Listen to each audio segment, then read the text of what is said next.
এতিয়াও তুমি দুখে কৰি আছা নেকি? দুখ নকৰিবা, ইয়াতকেও ভাল ল'ৰা পাবা তুমি, চাবা।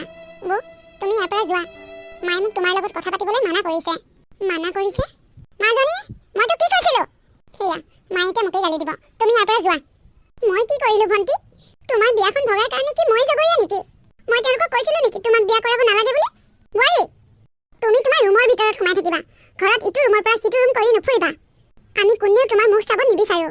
মা, আপুনি মোক কিয় তেনেকৈ কৈছে? আপোনাৰ ছোৱালীজনীক যদি এঘৰলৈ বিয়া দিয়াৰ পিছত তাইক কোনোবাই এনেকৈ কয়, আপোনাৰ ভাল লাগিবনে? ঐ, তই মোৰ মাৰ মুখে মুখে তৰ্ক কৰিবলৈ ক'ত অধিকাৰ পালি? ওলা, তই মোৰ ঘৰৰ পৰা এতিয়াই ওলা। অমংগলীয়াজনী। নাযাওঁ, মই ইয়াতেই থাকিম। তই ইয়াত থাকিব নোৱাৰ। ওলা বুলি কৈছো, ওলা। কি চাইছ তই? শুনা নাই নেকি? ওলা। আজিৰ পিছত যদি মই তোক ইয়াত দেখো, তোৰ অৱস্থা মই কি কৰিম চাই ল'বি। শুনিছা নহয় সি কি কৈ থৈ গৈছে? ভালে থাকিবলৈ মন আছে যদি মোৰ ঘৰৰ পৰা এতিয়াই বাহিৰ হ।